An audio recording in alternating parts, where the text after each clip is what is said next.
Vous êtes au bon endroit pour être informé sur l'actualité de la région d'Ikivu. Nous sommes Kivu Morning Post à la une de cette édition. Les forces armées de la République démocratique du Congo, appuyées par la SADC, ont infligé des lourdes pertes. Nous sommes jeudi aux terroristes du M23 en bombardant leur position de Mouré et de Mouchaki. Dans cette session, vous suivrez les bilans de ces affrontements survenus donc après 24 heures. Nous serons également à Kanyabayonga où les forces armées de la RDC appuyé par les Wazalendo, continue à sécuriser cette entité en dépit des appétits des terroristes du M23 de prendre cette région. Nous serons avec un activiste de droits humains qui nous parlera de la situation pour ce vendredi. Mesdames, Messieurs, dans cette session, nous ne manquerons pas de parler du maire de Goma qui vient d'interpeller les autorités dans différents marchés publics pour qu'ils s'impliquent dans le but de lutter contre l'insalubrité. La situation à Mugunga sera de la partie. Ces titres et bien d'autres, nous allons les développer juste dans un court instant. Le temps pour vous, si vous êtes nouveau sur la chaîne, de vous abonner et on se retrouve plus tard.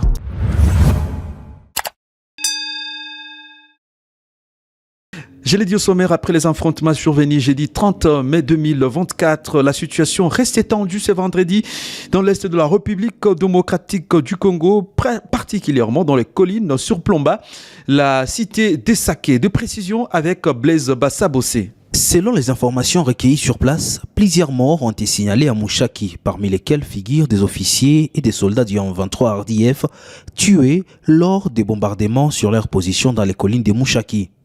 À Kanyabayonga, les forces armées de la République démocratique du Congo maintiennent le contrôle de la cité malgré l'avancée des rebelles qui se trouvent désormais à 10 km.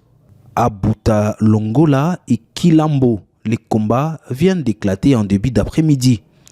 Dans le territoire de Massissi, des combats intenses ont éclaté à 4 heures du matin entre les rebelles du M23 RDF et les miliciens Wazalendo. À 7h10, les Wazalendo dirigés par le général autoproclamé Kawit ont réussi à reprendre temporairement la colline stratégique d'Endumba. Cependant, à 9h30, un renfort du M23 venu de Kiluku et Nambi à Kabassé a réussi à repousser les Wazalendo, reprenant ainsi le contrôle de cette colline clé de voûte pour les zones de Chacha et Mouré. Les Wazalendo se réorganisent et la situation demeure volatile. Des combats sont également signalés depuis 4 heures du matin sur la colline de Kassopo, dans le groupement de Bachali. Les affrontements se poursuivent, ajoutant à l'instabilité générale de la région. Pendant ces temps, un mouvement important de la population est observé au niveau de Kanyabayonga malgré son occupation par les forces armées de la République démocratique du Congo. Quittons la cité d'Essaké, direction Kanyabayonga dans le territoire de Rutshuru. En dépit des fausses informations qui circulent sur les réseaux sociaux, la commune de Kanyabayonga reste entièrement contrôlée par les forces armées de la République démocratique du Congo. L'assurance est d'un activiste de droits de l'homme que nous avons joint depuis cette région et qui nous rassure que les forces armées, en tout cas, tiennent mordicus après un retrait stratégique observé hier soir. Nous allons joindre cet activiste et nous parle de la situation actuelle de Kanyabayonga.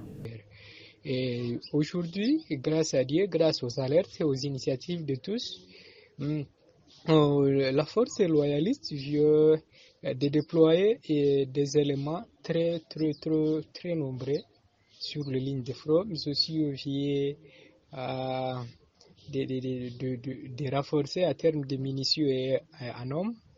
Et le combat de cet après-midi vient d'être signalé du côté Kilamp, du côté Butalonkol. Or, Butalonkol à Kanyabayonga, c'est presque un village qui est à moins de 4 km d'ici à Kanyabayonga. Mais si nous pouvons aussi énumérer à ce moment, il y a même des armes lourdes que nous venons d'observer ici à Kanyabayonga, largué par les M23. C'est cette situation qui revient encore pour réambirer, pour donner une mauvaise encore image et la détérioration de la situation du côté Kanyabayonga. Mais jusqu'à maintenant, Kanyabayonga est sous contrôle de l'armée loyaliste et nous continuons toujours à interpeller la conscience collective que Kanyabayonga regorge beaucoup de déplacés venus de toute la chefferie de Buit. Vous aussi, la plupart des déplacés venus de ce côté Buit est actuellement à Kanyabayonga. Mais suite à l'avancée, la population est en débandade. Suite à ce qui est toute une situation inhumaine, et ça occasionne le déplacement de la population. Mais si le gouvernement passait à réménager de plus les efforts, pourvu qu'il y ait le contrôle total de Kanyabayonga, ça serait une nouvelle de la population. Quittons Kanyabayonga et rentrons sur Goma, où des bombes larguées depuis des positions tenues par les terroristes du M23 ont fini leur course au quartier Mugunga dans la partie occidentale de Goma. Un bombardement, bien sûr, qui n'a pas fait des dégâts énormes tels que le témoignent cet habitant. Moi, ma 14 heures, juste à 10 minutes, il y a 30 minutes passées, 3 bombes larguées par les terroristes du M23 zina achevé course yazo hapa mu quartier Mugunga, précisément mu avenue Lushagala, à quelques 20 à 30 mètres d'ici Lushagala. Donc si tukikupata hapana adresse précise kwa zinaangukia devant l'église des catholiques orthodoxes à Lushagala, ile inakwaka mu route ya kuendea mu parke quelques mètres na ile église mbele yayo ndio kwa ile ma enjeu inaangukia. Nous sommes vraiment désolés, mais Dieu aidant, et notre artillerie est tellement éloignée de la population, ici kombali na population, malgré que les détonations ziko nasikilikana, ces gens-là, bakiendelesha ile ma progression yabo wanaweza tuingia ndani, vraiment zinaangukia mavile vibuchafu ama tase. Njo tuko mu Lushagala, Mungu atusaidie na tukwe toujours vigilant chez population. Ou ma vikundi ça vraiment c'est grave, tusijitietie mu vikundi. Restons toujours au quartier Mugunga où le conseil communal, la jeunesse en commune de Karisimbi ne cesse d'élever sa voix pour dénoncer la recrudescence de l'insécurité dans cette partie de la ville de Goma. Claude Rougo, le président de ces structures, ne comprend pas pourquoi dans cette zone surmilitarisée, des hors-la-loi peuvent opérer sans être inquiétés. Il appelle les autorités à prendre les responsabilités. Il est dans cet élément.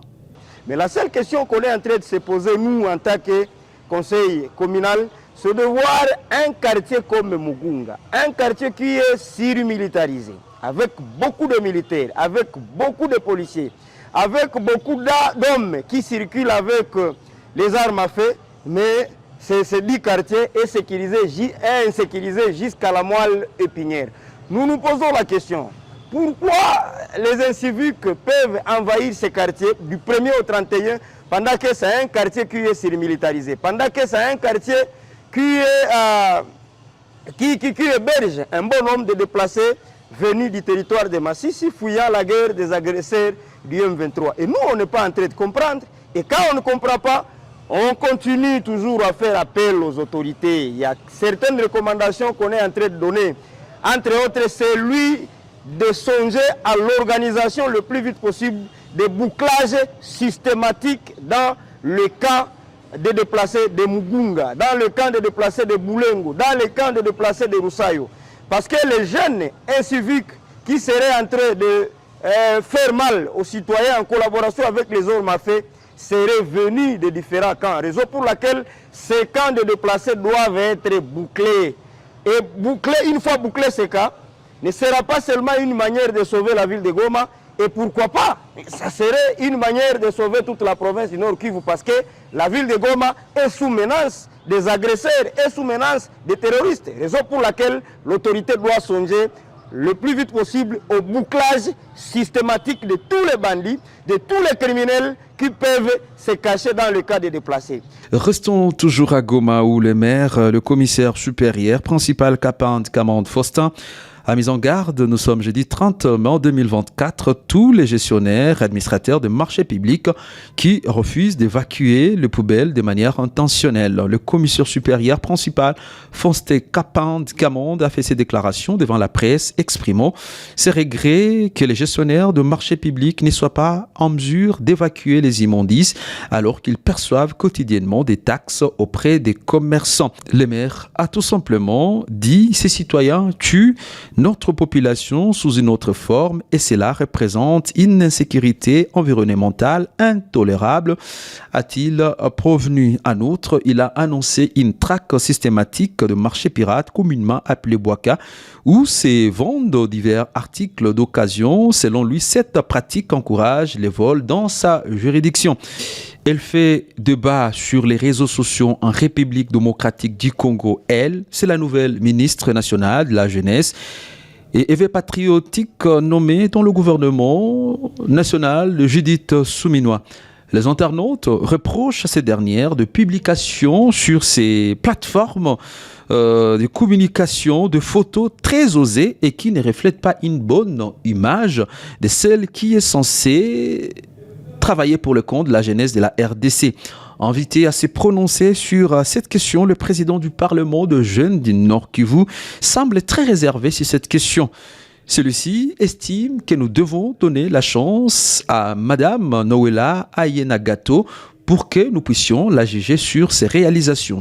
Suivons Jordan Mugisha. Mais si elle est là à Paris, et j'ose croire que c'était par décision des autres autorités de ces pays, et je crois qu'ils ont vu quelque chose dans elle pour lui donner une si grande responsabilité, celle de pouvoir conduire la jeunesse congolaise. Et en tout cas, je ne voudrais pas y apporter beaucoup de commentaires parce que je crois que nous pouvons d'abord entendre quand il va commencer à poser les actes et nous saurons les juger à partir du travail qu'il va faire en tant que ministre de la Jeunesse. Nous allons terminer cette livraison des informations par les territoires de Béni. Nous avons besoin du patriotisme et surtout celui des journalistes qui doivent user de la prise de conscience et professionnalisme. C'est ainsi qu'a déclaré le lieutenant-colonel Marc Kazukai, porte-parole des opérations Sokola 1, devant près de 100 journalistes de Béni. Cet officier militaire a été invité à l'activité de clôture du mois dédié à la liberté de la presse organisée par la mutuelle des journalistes de Béni avec l'appui financier de la MONUSCO. Nous sommes ce vendredi 30 mai 2024. On l'écoute dans ce propos recueilli par Isaac Bin Ngeve. Je sais que ça gêne certaines personnes, mais nous avons besoin de patriotisme pour accompagner notre armée. Et spécialement pour les journalistes, il faut qu'ils reviennent sur la notion, qu'ils révisent la notion de clause de conscience. Avant de diffuser ou de balancer quelque chose, il faut vraiment être sûr que c'est les bonnes informations. Et nous travaillons, c'est un défi qui est lancé aux communicateurs de l'armée. Nous sommes obligés de courir derrière cette nouvelle technologie pour qu'effectivement la population et la population en général et la presse puissent accompagner les opérations. C'est vrai, je l'ai dit, aujourd'hui la nouvelle technologie est très très appréciée dans l'armée et dans les opérations, tout ça, mais malheureusement, lorsque elle est mal utilisée, ça a un effet qui dérange aussi ce que nous sommes en train de faire sur le terrain. De son côté, le chef du bureau de la MONUSCO Béni, Josiah Tobat, appelle la population à la vigilance face à l'utilisation des réseaux sociaux car, selon lui, même les ennemis de la paix utilisent également ces canaux pour propager de fausses informations dans le but de désorienter l'opinion. Suivez. Avec les FADC, avec les pays et tout ça, mais malgré ça, parfois, il y a les gens qui balancent des informations qui sont pas correctes. Mais moi, comme on a discuté dans l'atelier qui on vient de clôturer, c'est toujours de venir vers nous et confirmer les informations avant de balancer. Parce qu'aujourd'hui, on a beaucoup de choses qui se passent dans les réseaux sociaux. Et comme le général l'a dit, l'ennemi aussi utilise les mêmes réseaux sociaux pour nous diviser et pour chercher les moyens d'affaiblir les efforts que nous sommes en train d'amener conjointement dans les luttes contre les groupes armés qui sont ici. Comme ça, mon demande, humble demande, c'est que notre porte sont ouvertes. Si vous avez quelque chose à demander, venez vers nous, on va vous donner l'information qui est fiable. Très chers internautes, c'est sur cette information que nous allons clôturer la livraison de nos informations pour cette semaine sur Kivu Morning Post. On se retrouve la semaine prochaine pour de nouvelles informations de la région d'Ikivu.